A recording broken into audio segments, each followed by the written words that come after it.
Oh, guys, the Orange Army is here in Houston. Have you seen it? The iconic Dutch orange bus rolled into town yesterday. They had to get all ready to go. This is all ahead of tomorrow's World Cup match between the Netherlands and Sweden. And if you can't tell, Dutch soccer fans take their pride to a whole new level.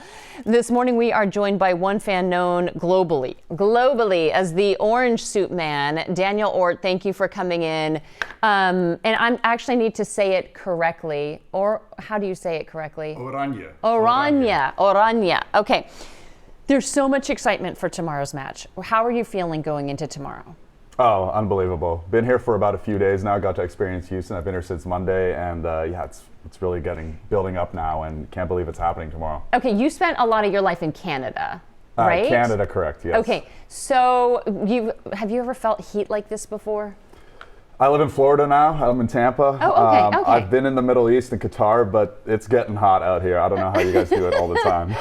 Okay, well, the Florida heat's not that different. Okay, for those who might not know your story, how long have you been going to these Dutch matches? How did all of this happen? Yeah, so I was born in the Netherlands. I lived there for 6 years before moving to Canada and eventually the United States. Okay. I've attended every single Dutch national team game, friendly, qualifier, throwaway match, World Cup, Euro since November of 2015. So it's been quite a streak. Why'd you decide to do that? I mean, how did this all take place? Well, when I was a little boy in 2000 at the European Championship, the Dutch lost a heartbreaking semifinal against Italy. And I remember telling myself, it was my first memory as a child. You know, a lot of people have their first memories. Yeah. My first memory in life was the Dutch national team losing the semifinal. Oh. So when I was a little boy, I told myself, when I'm going to have a good job one day, I'm going to do everything I can to support the team. And it's really just making a promise, a little boy's promise, come true. Okay, this is actually a huge commitment, though. I mean, if you're doing all of this travel, how many days have you been on the road the past? Really, this year has been crazy, hasn't it? Oh, it's been crazy. I moved to Florida 2 months ago. I've spent 2 nights at my new place in Florida. So my schedule around the World Cup and the national team comes first. It takes precedent before my work schedule.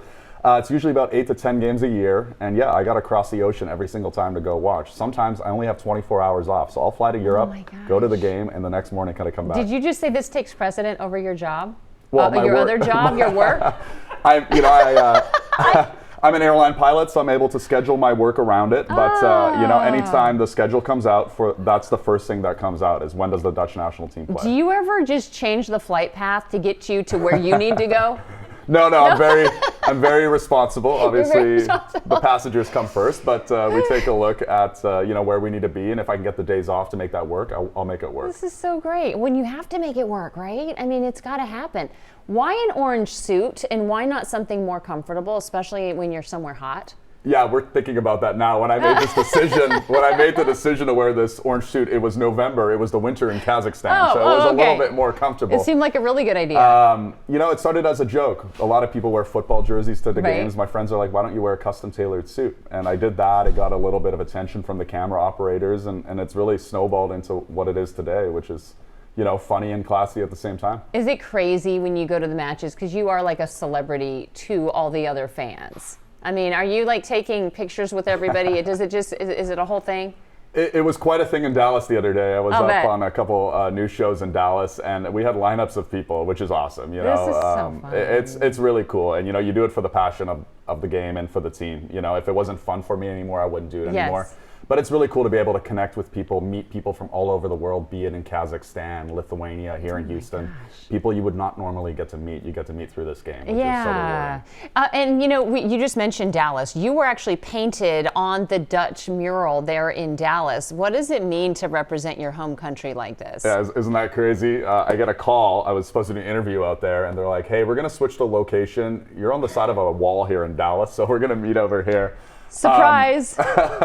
Pretty crazy. What an honor, first of all, to get the recognition. But it's crazy when you're standing there looking at yourself on a wall. It shows you how small the world really is. How one moment that picture was taken in Qatar.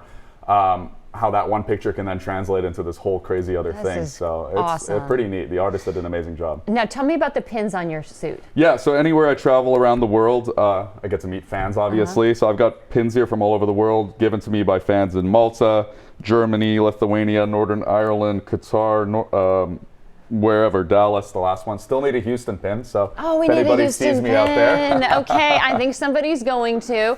So you will do the march. Yeah. You're starting at Rice University, going to NRG Stadium. I mean, this is actually going to be a physical test. It will be, yeah. We're meeting up at 8 a.m. tomorrow, University in Goodbriar. I think it's one of those streets there at Rice Universities. And then at 8:45, the march will start towards the stadium.